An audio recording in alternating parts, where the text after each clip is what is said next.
I'm Aaron from PhoneDog.com, and part 2 of the One VX and the Lumia 820 Dogfight starts in just a second. But first, special thanks to our valued partners at Best Buy Mobile for giving us devices like this for use in our One Paw Bandit giveaway game. When you go into Best Buy Mobile, you're going to walk out without dealing with rebates. I hate paperwork. I've got enough paperwork. Tax time's about to come up. It's obnoxious enough as it is. At Best Buy Mobile, you won't deal with paperwork, rebates, debit cards. You just walk out the door paying the full after retail price, or after rebate price rather, at Best Buy Mobile. Let's take a look. One VX, Lumia 820, Android versus Windows Phone, fight, fight, fight, in a dogfight, and part 2 starts right now.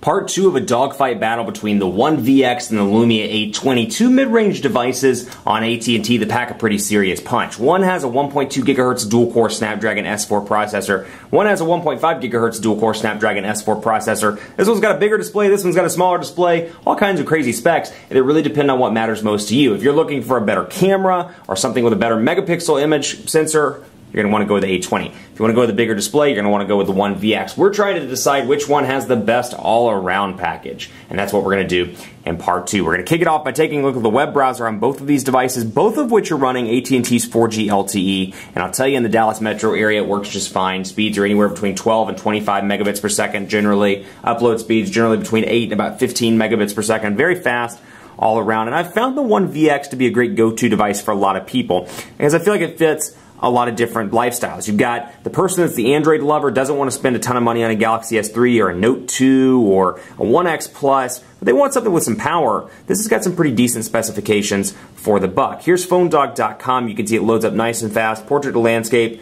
reasonably fast all around. You've got the typical HTC look and feel up here with tabs and menu up top. So if I want to go to, let's say CNN, for example, to look at New Year's Eve celebrations around the world, or I guess New Year's Day, depending on where you're at in the world, you can easily go to CNN and flip back and forth between the two. Then over here, PhoneDog.com loaded out fantastic web browsing capability on Windows Phone 8. Little to no lag whatsoever. Very impressed with that. Where I think Android in a lot of ways comes ahead is the ecosystems. You got two things going for Android. One, you got the ecosystem. If you use Google at all, you use Gmail, you use Google Voice, you use Google Drive, which means Google Docs, formerly called Google Docs. Use anything Google related, Android's going to be a fantastic option. If you use SkyDrive, Microsoft Office on a regular basis, anything like that, the ecosystem is, granted, a very baby ecosystem, but the ecosystem is going to be better for you probably on the Lumia 820. It's growing, it's just not quite where it needs to be in comparison to Android and iOS, which are the two industry heavyweights in a lot of ways. That said, Windows Phone 8 has made substantial progress from 7 and 7.5, and I am excited to see in 2013 how it continues to take leaps and bounds. I think things like Xbox Live integration are very underestimated in the marketplace. I think that can be a game changer in a lot of ways. And as I've said in meetings past, meetings throughout 2012, the ecosystem's got to grow on the Windows Phone side. Once it gets to a certain point, I think a lot of people will adopt this. It's got great SkyDrive integration. I love things like the People Hub, for example. I can jump in here and I can find, for example, my Twitter account.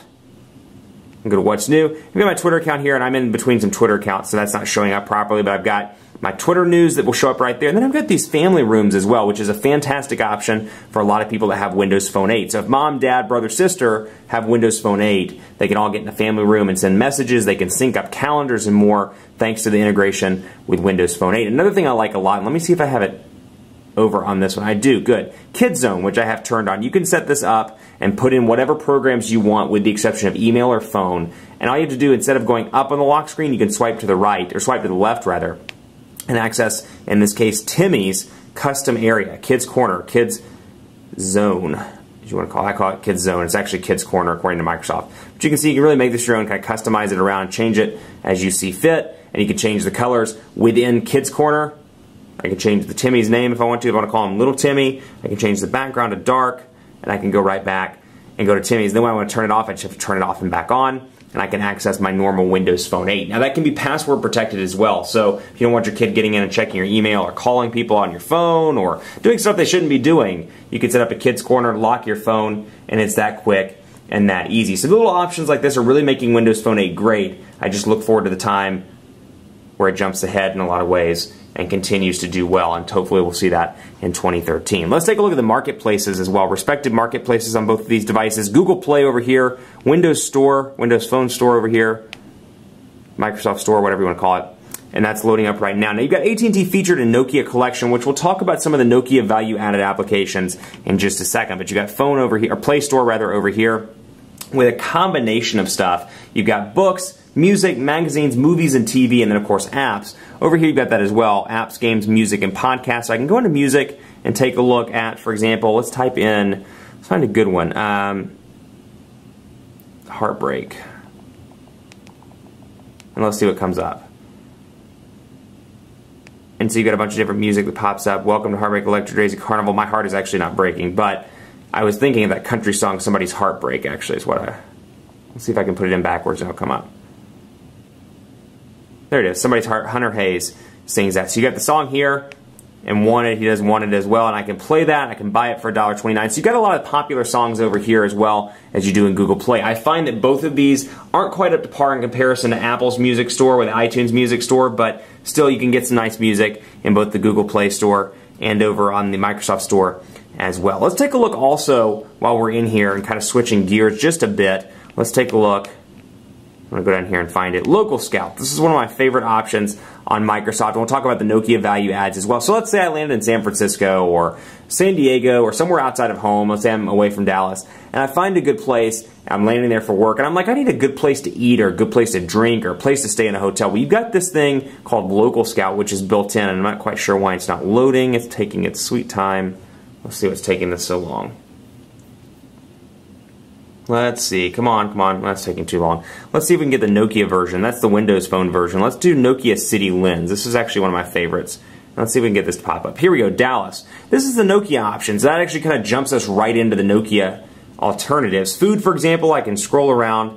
Actually, let me calibrate the compass real quick, and then I can scroll around and see all the different food options around my office. And when there's a big plus one, I click it to magnify that there's a Subway, a Wendy's, the Genki Sushi, Furs, a smoothie shop. That's actually a pretty good smoothie shop. Zio's, and more. Then I can go over here in portrait mode and see all the different options near my office, which is a really nice touch. You can do that with hotels and more. Let's quickly take a look at the cameras on both of these devices. 8 megapixels over here, 5 over here. Really enjoy this one just because of HTC's Image Sense chip, which comes pre-installed on the One VX.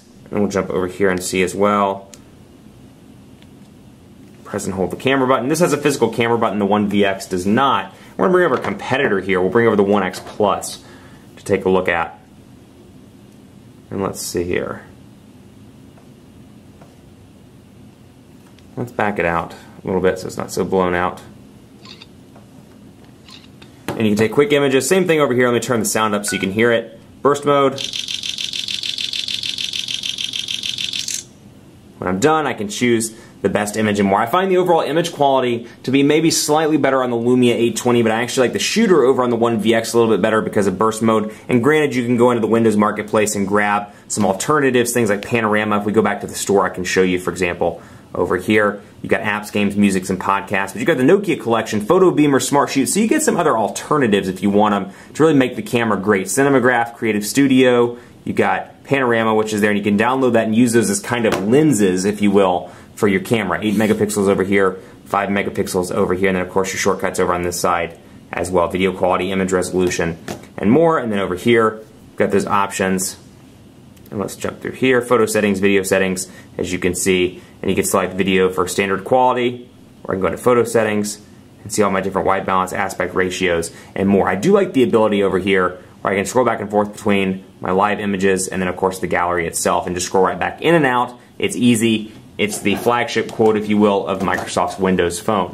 But overall, some great features on both of these devices. And as always, with any dogfight, it's really tough to decide which one is the best. As always, it's going to depend on your personal usage habits. That said, based on overall the best features, the best software features, hardware specifications, all that stuff kind of mixed into a pot, the best device between these two, the dogfight winner, is the HTC One VX. It offers a really compelling platform of features. It's got Android 4.0, so a relatively, granted, not up-to-date version of Android, but a relatively up-to-date version of Android. It's got a nice bigger battery, a 1,810 milliamp hour battery that, yes, it's non-removable, but with a lower par camera, with a non-HD display, this is going to beat, and has beaten, the original One X. So if you had the One X, you were a little bit disenfranchised with battery life, this could be a good alternative if you still wanted to stick with HTC. Really impressive all around there. 4.5-inch display, definitely a nice sweet spot for a lot of people. 4G LTE is great, and you can't beat $50. This is a great alternative as well Though I would say jump up to the Windows Phone Nokia Lumia 920 for $100 if you're really looking at a great Windows Phone device. You jump up, you get a great build quality, you get a nice HD display and more for 50 more bucks, whereas the high-end alternative to this is the One X Plus, and as of right now, it's still $200. Keep it locked on PhoneDog.com for continuing coverage of both of these devices. Follow us on Twitter at PhoneDog. Hit me up on Twitter if you want to at Aaron C. Baker. And as always, we'll see you next time.